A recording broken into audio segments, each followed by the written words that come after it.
美食台嘅朋友們，大家好，我叫李啟達。常言道，食在廣東，廚出鳳城。鳳城呢係廣東美食眾神嘅順德。今日我教大家做一道順德名菜煎焗元腩。呢道菜呢食起來呢肉質鮮嫩，做起來呢好方便，係一道非常好嘅家常菜。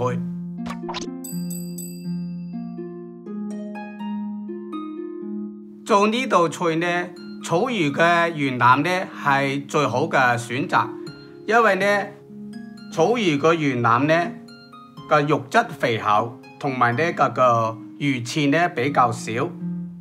呢個元腩呢提前呢用廚師紙呢吸乾個水分，同埋將外面嘅魚鱗呢隔乾淨啦，同埋呢裡面嘅一種黑色嘅膜已經隔乾淨啦。將個元腩呢改成呢兩指咁闊嘅條狀就 OK 啦。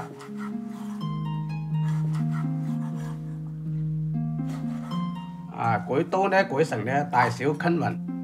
而家呢醃製元腩，首先呢就放少少胡椒粉、鹽、生油，攪勻。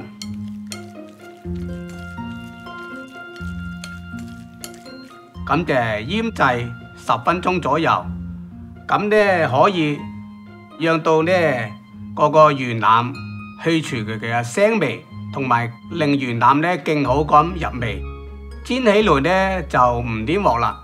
將嗰個薑同埋蒜切成片，蔥切成蔥花同埋蔥白，紅辣椒呢切成蔥粒，咁就可以備用啦。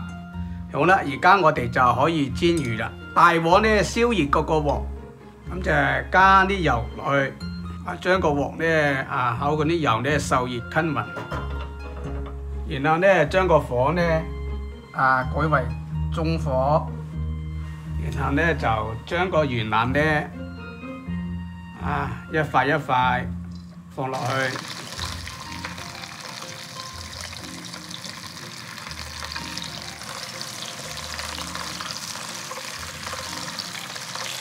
煎嘅時候呢，就輕輕咁將佢壓一壓。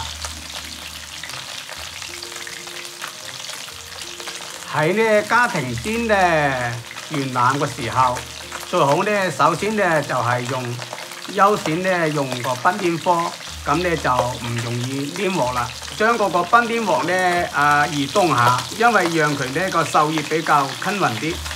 煎到一面黃啦，然後就反過嚟。兩面呢都要煎成金黃色。而家呢就將佢一塊一塊呢輕輕咁盛出嚟。元腩呢煎成呢兩邊金黃就 OK 啦。煎得時間長呢，佢個肉質呢就冇咁鮮嫩啦。開火呢，將個魚油呢燒熱。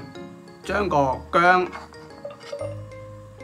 蒜片、蔥白爆香佢，然後呢就加入嗰個料酒，開水、蠔油、生抽，同埋嗰個蒸魚嘅豉油，攪拌均勻。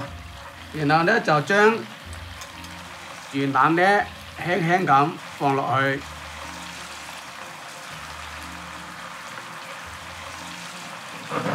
咁就大火咁。喺屋企呢，如果呢有條件個情況下呢，可以用雞嘅高湯，因為用雞嘅高湯呢，就更好咁彌補咗煎嘅時候魚流失嘅水分。讓個元腩呢更加鮮嫩。煎嘅時候呢，一定要輕輕咁動一動嘅嗰個元腩，讓嗰個啲腩魚醬汁呢更加同埋個均勻入去。然後轉個中火，煎嘅時候呢，就將佢翻一轉一下，咁呢期間味道呢更加入味啦。